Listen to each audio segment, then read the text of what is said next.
Bonjour les guerrières de l'Éternel, je suis ravie de vous retrouver dans ce nouveau numéro de la série que j'ai intitulée « Quelle guerrière de l'Éternel es-tu » Aujourd'hui, nous allons étudier l'histoire d'un nouveau personnage, à savoir Abigail.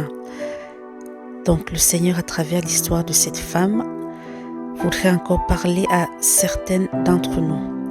Je vous invite donc à vous installer confortablement. Donc, qui est Abigail? La Bible nous dit qu'Abigail était l'épouse d'un certain Nabal, qui était un riche commerçant. Son histoire intervient dans le livre de 1 Samuel et ça nous parle de cette Abigail qui est venue en aide à son époux Nabal, qui était plutôt réputé comme étant dur, avare, méchant. Donc l'histoire se passe, je vous raconte un petit peu le contexte, c'est à l'époque où David était pourchassé par Saül. Donc il était pourchassé parce que Saül avait compris que c'était lui son successeur. Donc il a commencé à le poursuivre pour le tuer. Donc David était obligé de errer partout dans les grottes, dans les déserts, donc il se déplaçait beaucoup avec une équipe de soldats, de fidèles, de fidèles qui l'ont rejoint en fait pour l'accompagner dans ce périple qu'il vivait, pour fuir, pour sauver sa vie face à Saül. Donc l'histoire nous dit dans 1 Samuel au chapitre 25 que David a envoyé 2 de ses serviteurs parler à Nabal, parce que comme c'était un riche commerçant, il avait beaucoup de biens. Donc il les a envoyés lui demander s'il pouvait les recevoir parce qu'ils avaient faim et s'il pouvait même également leur préparer quelques provisions. Donc Nabal n'a rien voulu savoir, il les a renvoyés vers David, limite en les insultant. Donc c'est là qu'intervient Abigail.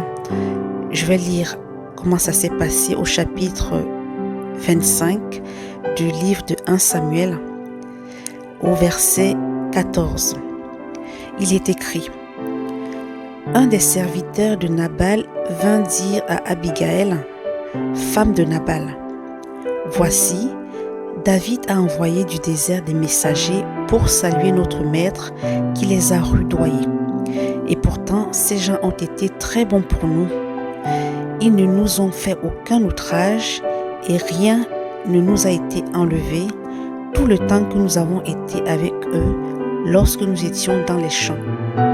Ils nous ont nuit et jour servi de muraille tout le temps que nous avons été avec eux, faisant paître les troupeaux.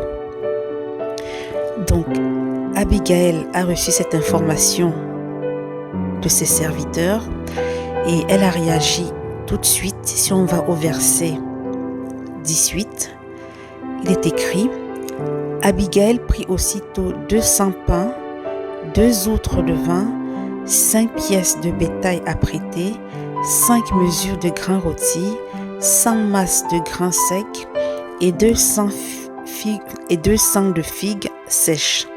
Elle les mit sur les ânes et elle dit à ses serviteurs: Passez devant moi, je vais vous suivre. Elle ne dit rien à Nabal, son mari. Montée sur l'âne, au verset 20, il est dit: Montée sur un âne, elle descendit la montagne par un chemin couvert. Et voici, David et ses gens descendaient en face d'elle, en sorte qu'elle les rencontra.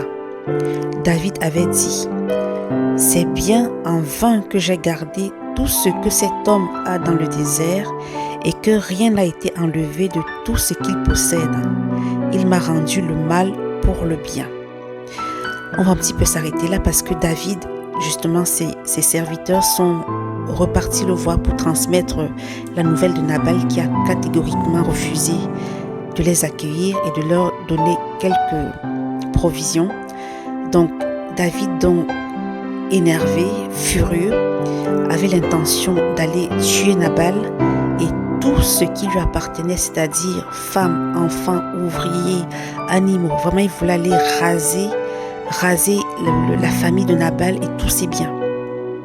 Donc sa femme Abigail, qui a été très sage, très vigilante, très réactive, parce qu'elle était réputée être une femme très sage, et sans prévenir son mari, parce qu'elle savait pertinemment que si elle lui disait quelles étaient ses intentions, à savoir d'aller rencontrer David avec des provisions, il se serait fortement opposé. Donc, elle l'a fait sans lui demander son consentement. Et l'histoire nous dit que David a écouté Abigail. Et grâce à Abigail, il a épargné Nabal et toute sa famille. Donc, cette histoire, qu'est-ce que le Seigneur veut nous faire comprendre, particulièrement aux femmes mariées, c'est que vous pouvez être, de toute façon, que ce soit dans un sens ou dans un autre, ça peut être la femme qui n'est pas, comment dirais-je, qui a la position de Nabal, à savoir une insensée, une femme, comment dirais-je, méchante, qui cause des gaffes partout où elle va, ou dans ce cas-ci, c'est l'homme vraiment qui est insensé, méchant, orgueilleux aussi. On peut dire qu'il était vraiment orgueilleux parce qu'il a complètement oublié tout ce que David avait fait pour le peuple d'Israël. Donc, le Seigneur veut attirer notre attention sur les partenaires avec qui on vit et comment réagir vis-à-vis de ces partenaires-là.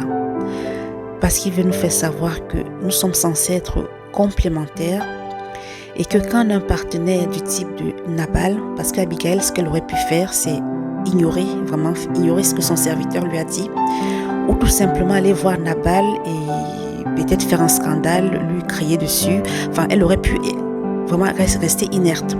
Mais elle a tout de suite compris qu'ils étaient en danger et elle a voulu rattraper l'erreur grossière de son mari.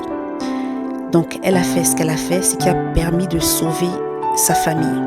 Donc, le Seigneur alerte également toutes ces femmes-là qui ont des maris insensés, qui ont des maris qui accumulent des gaffes, qui prennent des décisions ou qui ont des réactions qui mettent en danger la famille.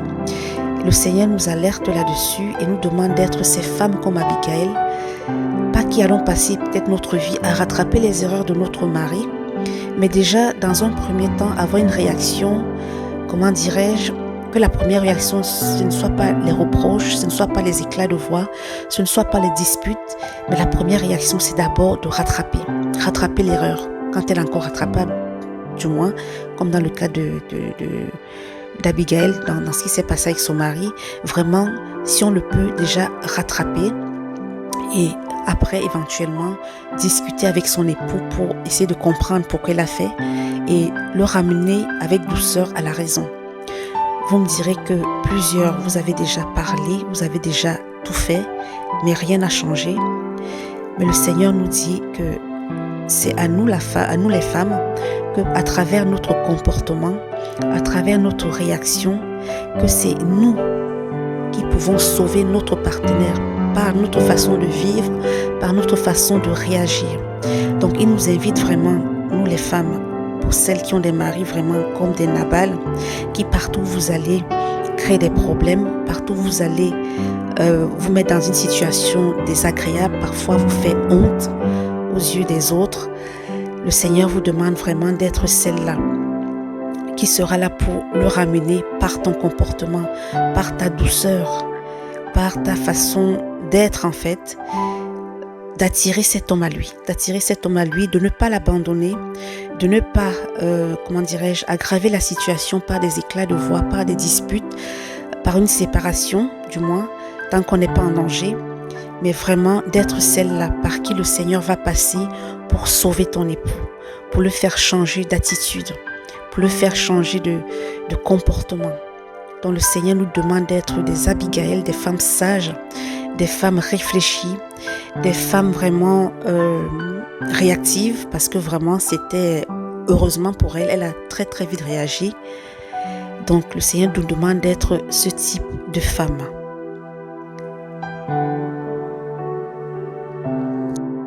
Dans 1 Pierre 3 verset 1, où il est écrit: Femmes, soyez de même soumises à vos maris, afin que, si quelques-uns n'obéissent point à la parole, ils soient gagnés sans parole par la conduite de leurs femmes. Donc le Seigneur vraiment nous invite à être patiente parce que vraiment avoir un mari comme Nabal, c'est pas facile.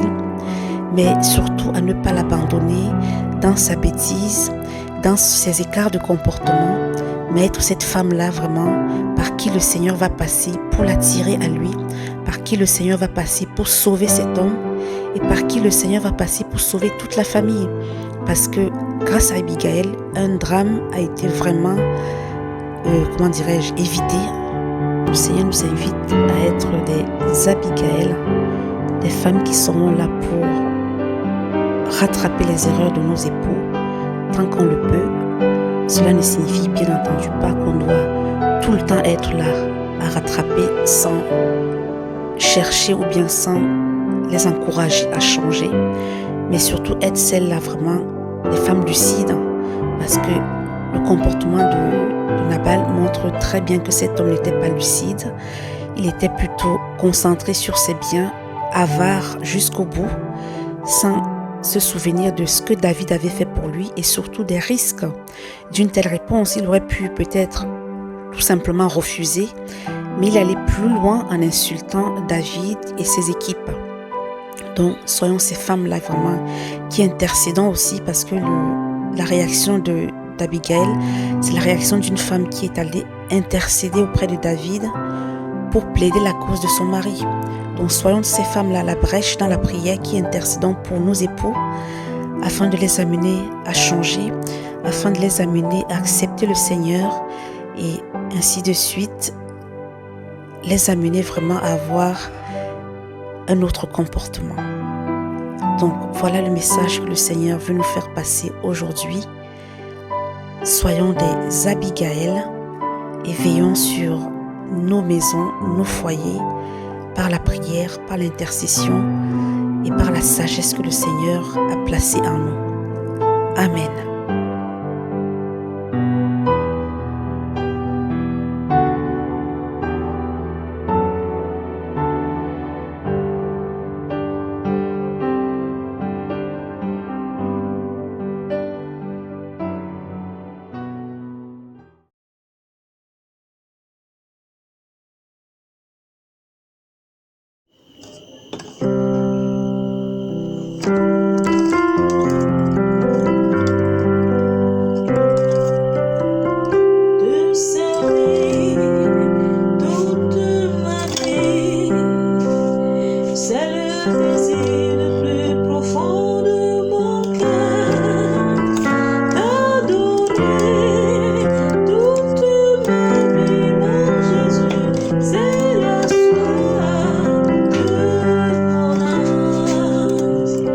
Sorry.